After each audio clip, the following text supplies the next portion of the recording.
Å få private bilder spredt på nett noe av det vondeste som kan skje. Og midt i all fortvilelsen det lett å føle seg totalt hjelpeløs.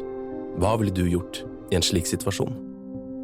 For sikkerhetens skyld har vi inkludert viktige sikkerhetstjenester i våre mobilabonnement. Du kan blant annet få hjelp til å fjerne uønsket innhold på nett. Bli tryggere med mobilabonnement fra Telenor. Se telenor.no.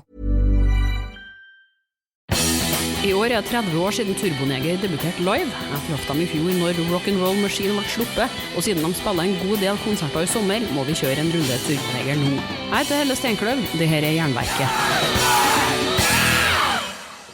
Now we're on. Okay, so we could just start by you guys presenting yourselves. This is going to be in English because you haven't learned Norwegian yet. This is true. Hello, Hello. Pieces of Turbonegro. Yes, two very important pieces of the Turbonegro puzzle. Who are you? I am Tony Sylvester, aka the Duke of Nothing, the vocalist with Turbonegro. And I am Euroboy, the solo guitarist since 1996. One of the front guys, I'd say. So congratulations with a brand new album, the Rock'n'Roll Machine. Yes. Can you tell us a little bit about the process of making the Rock'n'Roll Machine? It's been a good few years since the last one now, this time. Yeah. It's been a process, yeah. I don't think we started out with a plan of making another album, because since the last time we put out a record in 2012, you had streaming services really breaking through, and you've been talking about the death of the album, and we thought about only releasing singles, but we kept on writing songs, and we recorded demos, and we had a great creative period in the band. And then we saw 2018 approaching, and that was going to be the 20th anniversary for Apocalypse Dudes, which is our famous classic 90s album.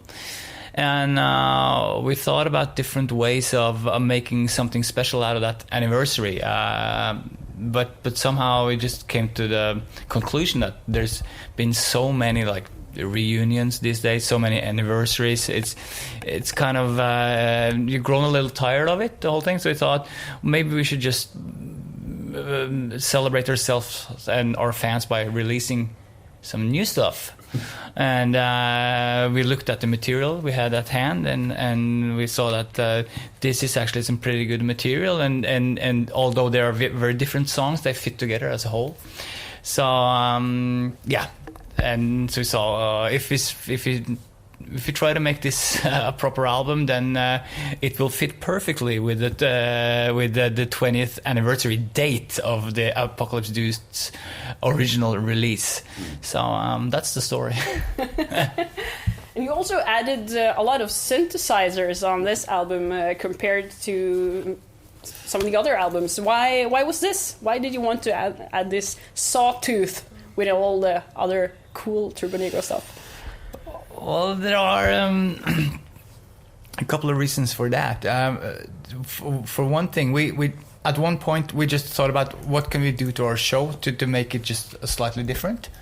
We kept on playing shows and touring, and we thought about maybe getting an extra guy in could make a little difference. So we knew this guy Håkon Marius, who's an awesome guy and a great musician. And the fact is, Turbonegro used to have a keyboard player in the past. We used to be 6 guys, and we just realized there are actually a lot of keyboards on the old recordings. But then we also started to discussing just the concept of keyboards and synthesizers in rock. Why is that a radical thought in 2018? Because it hasn't always been that way. Yeah, I think that's really. And then the process of thinking about that meant that we wrote Hot for Nietzsche and Special Education. So once those were written, then we needed someone to play them. Yeah. So it's kind of like that's sort of how it happened. And I've not been in the band since we played with a keyboard player, and I missed that. Everything from that barrel house kind of Stooges, ding, ding, ding, ding, it went through all the kind of Apocalypse Dude stuff. But then also like on Scandinavian Leather, the big full orchestral sound as well. Those were things that we just didn't have like live because we focused more on a kind of like sexual harassment was sort of almost cousins with like Ass Cobra and that kind of approach, and it being quite kind of direct. And so it was the more you started thinking about it, more was like these other aspects of Turbo, and so it was just like it made sense to kind of and then and you listen to things like Fuck the World now back with Håkon Maris, it's kind of much closer in spirit to the version that was like recorded for the record. It kind of sounds way better than when we were playing it without him. Like it's like I love keyboards. Yeah. To the point where I'm tired of guitars almost. It's an interesting thought that when rock and roll started out, when the genre was born in the 1950s, the electric guitar was yet to be established as the first violin, or what you say, like the main instrument. I mean, some of the original rockers were keyboard players, like Jerry Lee Lewis and Little Richard, and like some of the like major bands from the 60s that were like keyboard driven, like the Doors. And we listened to a lot of old music in the band and stuff like Elton John. It's like piano rock, Meatloaf, and of course The Who. That's like the perfect example of like keyboards in hard rock guitar music. But also that goes on. The Stones, the Stooges had a keyboard player. I mean, even Guns N' Roses. Listen to the intro for Paradise City. It's a synth solo. So I think it was, to us, it was just a very interesting thought to bring back bring ebony and ivory to the party. Yeah. And it was something that we didn't think was being like, people didn't think it was cool. It's just like we listen to this kind of this when we're backstage. What we're listening to is a lot of radio rock, a lot of stuff from that period, 70s through to like mid 80s. And when you think about like early ZZ Top into like the early 80s ZZ Top, like how they managed to go from this real roots band into this really kind of almost synthetic sounding, like just and Kiss doing disco and everything. It was just like these things that started interesting us, and then we started thinking about and thinking, no one's doing why has no one thought about doing this again? Let's do it. So that was the kind of writing process. It's not like we think that it's a revolutionary thing. I mean, we still we accept that we are a retro minded band, but I mean, what we do on the new record, on a couple of songs, I haven't heard that a lot in among like the newer rock bands. So. And it's good because it covers a lot of ground. Like HM covers a lot of ground. That record, there's like the new intro to like Hot for Nietzsche has that real kind of Elton John and like Alice Cooper kind of like feel to it, but then there's like On the Rag has that kind of real like Wasp like attack synth sound that's very like late 70s kind of new wave, really aggressive kind of sound on it as well, so it's not just the idea let's just put a synth on. It's actually kind of like what tracks would benefit from what kind of keys. So there's everything from straight piano through to like very kind of synthesized. We had a lot of fun with that stuff. We had a lot of fun recording it, and he was a big part of it. Crown Prince Håkon Maris. So you just have to admit that rock and roll isn't revolutionary anymore, but you still can provoke people, especially now with all this political correctness. You were almost thrown back to the 50s and the 60s with people getting crazed about the lyrics. And now the lyrics of Turbonegro is probably more what's it called, heart pounding than in years for the audience, because everyone are so afraid of provoking someone. How does this all work out for you now? Well, that's a good question. I've spent a lot of time thinking about that. I grew up with a sense of generational conflict among my generation and our parents. And I lived in a period in the 80s and the 90s where music was a very important way of having an identity, and I'd also say it was to a large extent still a rebellious force. I mean, Turbonegro was a pretty radical band in the early 90s, and Tony and some of us has ties to like hardcore and punk bands and stuff like that. I'd say that at some point, maybe Kurt Cobain's suicide or something, there's just a switch in time, and from then on, I don't consider rock music or the idea of like young and free-spirited minded people being a rebellious force in society anymore, because they became the society. What was once a counterculture became the culture. So it's a different day and age we live in now. Yeah. But can you remember, as none of you have been in Turbonegro since the beginning, can you remember the first time you heard them? Absolutely. And what it made you feel? Well, I was working already like in independent music, so I was kind of I was working in distribution, the kind of nuts and bolts end of it, and so we were at the time. This is 96, 95, 96, 97. So the records that were coming out were very, very, from our end, brown packaged, very wordy, very intellectual. It was like the beginning of the kind of post-rock period. So everything was very kind of, thought out. And at the same time, we had, like we were saying, the kind of like grunge and the kind of authenticity in music was really the thing. So this record came in, which was a promo sent in, which was Ass Cobra, with just this parody cover of Pet Sounds with these characters on it. And it was just like what the hell is this? Because it was just so counter to everything else. So it felt, for me, it was like a real reset button, because it was kind of like taking back to a lot of things that, I liked when I was younger, and also when it was just very kind of, it was very puerile, and it was obviously very simplistic, but also done in a clearly very smart way by people who knew what they were doing. It wasn't wasn't being made by idiots. So it was a real this is incredibly fucking refreshing. But that's Ass Cobra. But then I didn't see the band until Apocalypse Dudes, and I hadn't actually heard Apocalypse Dudes when I saw the band. So again, it switched up again, was now very sophisticated and very kind of, a much less punk rock, and much more kind of like classic rock almost. So it was just kind of like, so I got my, everything got sort of changed again. I was like, oh, even better, So then I heard Apocalypse Dudes. So that was definitely the first time I heard them. And I was a fan from then, You ended up being the Turbojugend boss, so was it the whole Well, yeah, but it was funny because Turbojugend at the time was very much like the band wasn't around anymore. So it was much more a kind of like fun, like a nod to other people, like, oh, you like the same things I do if you like this. It was kind of, it was definitely a fun thing. But then through that, met the band. Then through then, started working with the band, doing the PR, and then somehow ended up singing in the band.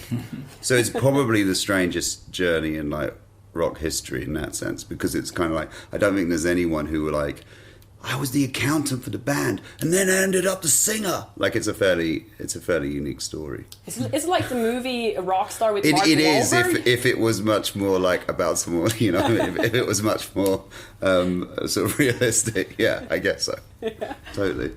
What about you, Knut? You came in 96, but the band was already like 7 years old at that time.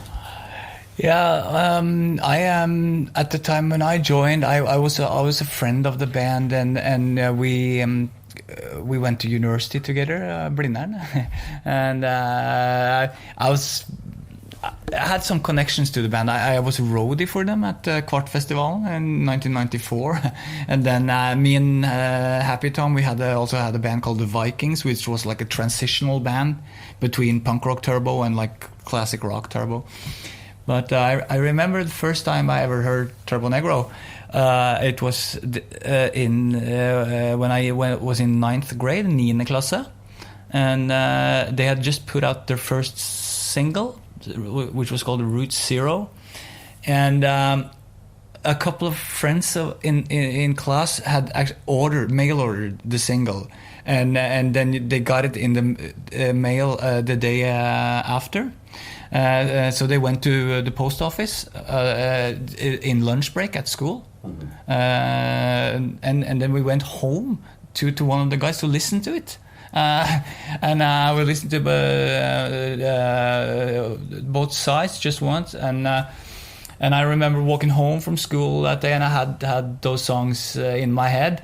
It made a big impression. It was a bit. I was inspired, but I was also at the time. I was also learning guitar. I was a skilled musician compared to them. Maybe I could consider myself a talent, and but there was this thing about they did an interview at the same time for a Norwegian music paper called Puls, and the interview was really strong, and the press release for that single was so rhetorically strong, so you felt that this was a very powerful milieu, Yeah.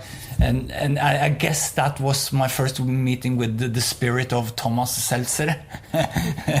So not even, I liked the music. It wasn't as great as the Stooges or MC5, which they were aspiring to, but there was no doubt that this was the coolest guys in town.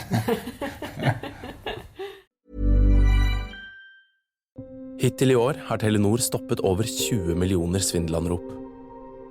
Vet du hvilke nummer du kan stole på?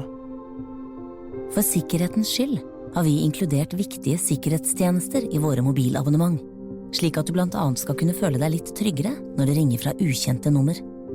Bli tryggere med mobilabonnement fra Telenor. Se telenor.no. Kiwi jobber hver dag for å være Norges billigste lavpriskjede. Og nå presser vi prisene på hundrevis av julevarer. På 500 gram Evergood filtermalt kaffe presser vi prisen fra 89,90 helt ned til 69,90.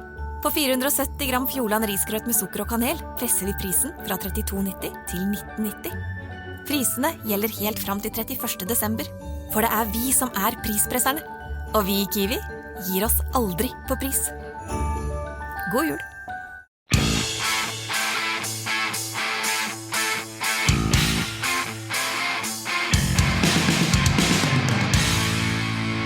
We've been talking about the story and the new album, and since this is quite a short interview in the Jernverket terms, we need to pick out some good stories from your career as a band.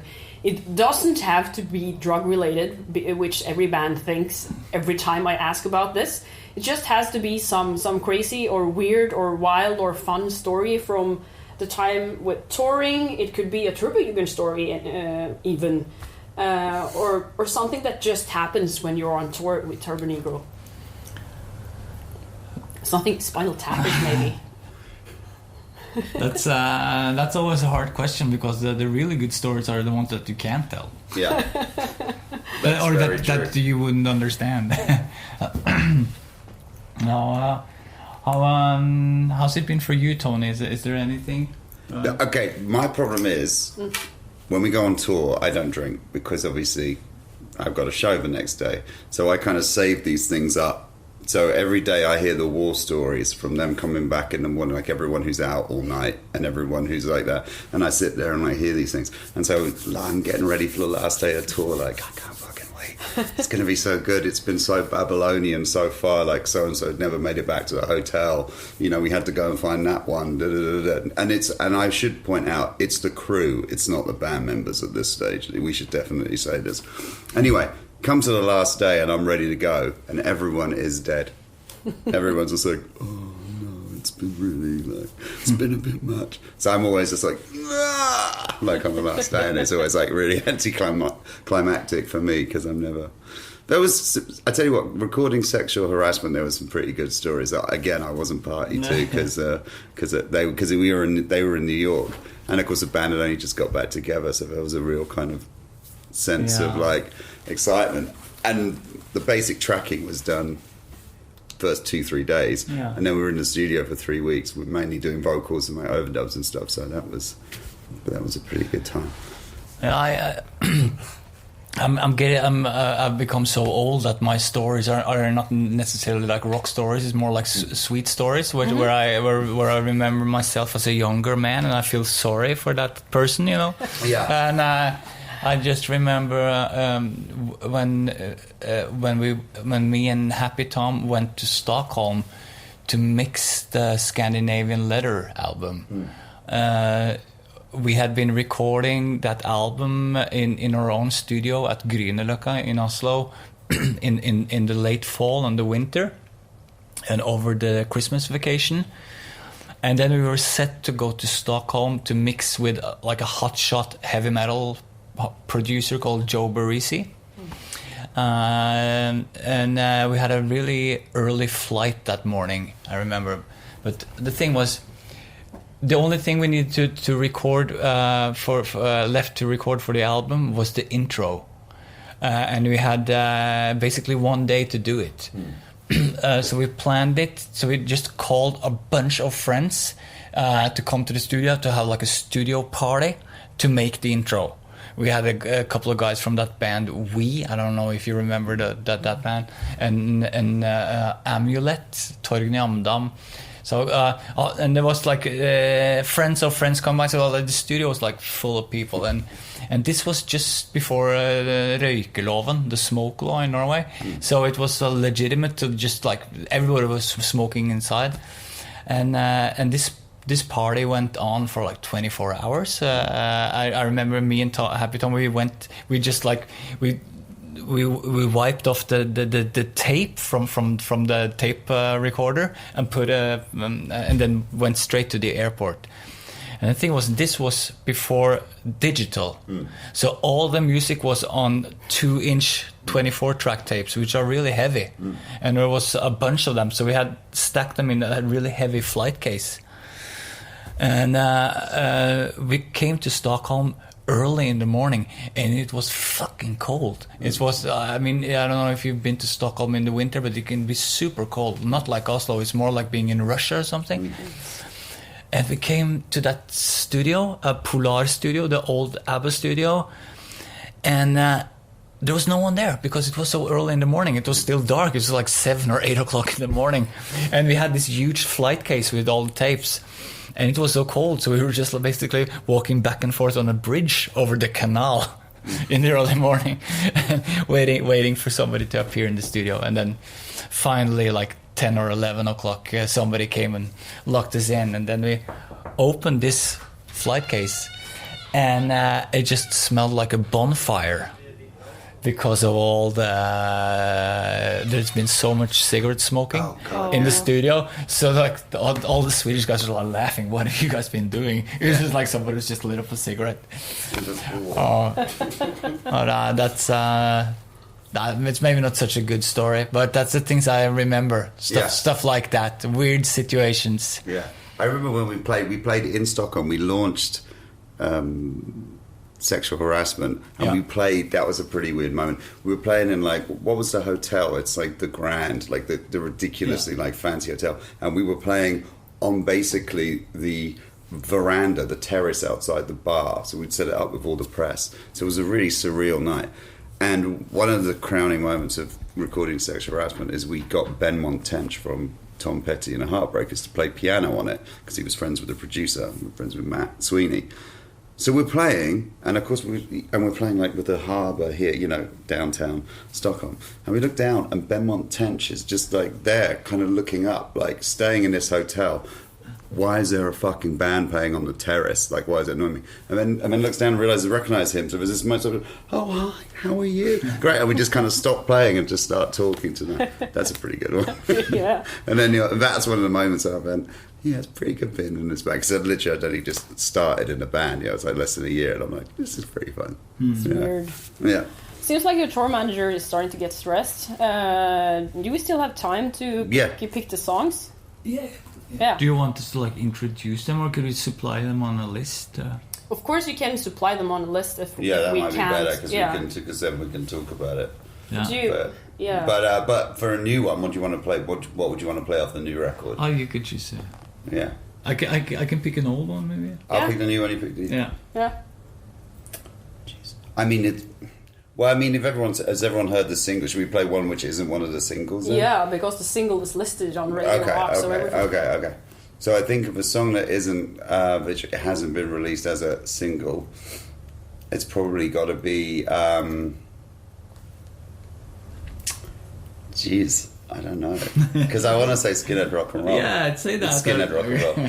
Yeah, I mean, to me, that's like one of the great things about. It's a great, very archetypal Turbo song. It's not what you would expect at all. I think if anyone's going to that song expecting it to be like an Oi song or a song, in a style of Skinheads, then they're going to be, that's going to be pretty funny shock.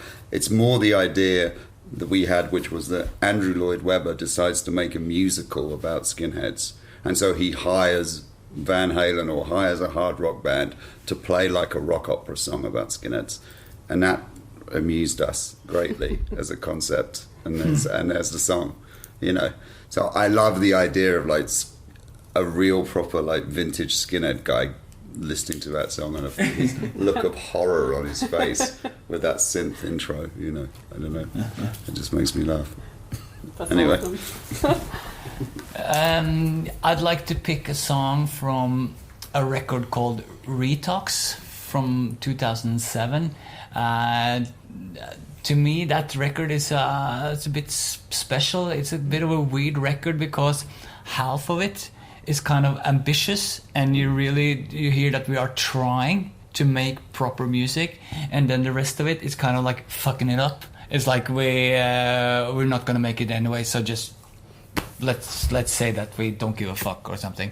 I mean, there's songs about like losing your hair and and gaining weight and stuff like that. So there's one song on that album that I really like. It's called Boys from Nowhere, and that's one of the songs where we still tried to see if we could make something big and beautiful out of this. And for a while I thought that song was a bit too ambitious maybe, or a bit too serious. But listening back to it today, I think it's a good document of our abilities at the time. Yeah. So cool. Boys from Nowhere. It's funny because I still also claim sometimes that I think one of the reasons why Tom asked me if I wanted to try out for Turbo was because we'd been discussing it, and I actually said Retox is probably my second favourite like Turbo record, to which everyone I say that to, and he even looks at me like, what the fuck is wrong with you? But I think it's I listened to that record so much when it came out, and I think it's a really, really, I don't know why, whether people maybe didn't pay attention to it or something, or we started making it in 2006, and that was the time when Hank's health was starting to deteriorate, becoming worse. So the first half of that record was like being made in a time when the band was when he was in a better shape, and then we saw that we can't work with this guy anymore. So I was like the rest half of the album was just it wasn't bad, but it had a different direction, a very negative direction. That's interesting. Yeah. I wish we could talk a lot longer, but now we can't. So maybe you should send me a list of songs instead. Yeah, we definitely will. We'll make a jingle, take a photo, and then you... Okay, why don't we do it like where I say, you say I'm Euroboy, and I say, and I'm the Duke of Nothing from Turbonegro, and then you say we're listening to, because then you can get there. Again, well, you start. You say this is Canute or Euroboy, and I say, and I'm Tony Sylvester from Turbonegro, and then you say, and we're listening to. Okay. So you start it, I do the middle, then you do the end. Yeah. Okay. Yeah. Got it. Yeah. Hi, this is Euroboy from Turbonegro. And this is the Duke of Nothing from Turbonegro. And you are listening to... What was the name of the program again? Jernverket! There you go. Okay, you can do it. That was good though. I like the losing it and then bringing it back. And I should just bring down the record level. That was basically Retox. That was making Retox as a radio. That was Retox in 5 seconds. Exactly. Okay, maybe it was good. Yeah, I think leave it. Du har hørt et intervju med Turbonegro innspilt i fjor vinter. Neste vekka skal det handle om Tons of Rock. Det bare noen vekker til tar av med skikkelig rockefestival på Ekeberg, og jeg har et stevnemøte med bookingsjef Jarle i forbindelse med det. Jeg spent på hva han har å fortelle oss om Kiss, Def Leppard og Slayer blant annet, og hva vi kan vente oss oppå sletta der i år. Abonner på Jernverket podcast via podcast-app eller gå inn på jernverket.com. Kjempefint om du legger igjen en god anmeldelse, for da går podcasten opp på listene, og det gjør også at jeg kan fortsette å lage podcasten. Og i den anledning så er Jernverket også ute etter nye samarbeidspartnere. Hvis du vil annonsere via podcast, kan du sende meg en melding. Og husk på å følge Jernverket på Instagram og Facebook for månedens album fra Katakomben, diskusjoner, konkurranser og nyheter. Helle Steinkløv, det er meg. Jeg gir deg et nytt eller gammelt hardrock-intervju hver fredag. Hei så lenge! Å få private bilder spredt på nett noe av det vondeste som kan skje. Og midt i all fortvilelsen det lett å føle seg totalt hjelpeløs. Hva ville du gjort i en slik situasjon? For sikkerhetens skyld har vi inkludert viktige sikkerhetstjenester i våre mobilabonnement. Du kan blant annet få hjelp til å fjerne uønsket innhold på nett. Bli tryggere med mobilabonnement fra Telenor. Se Telenor.no.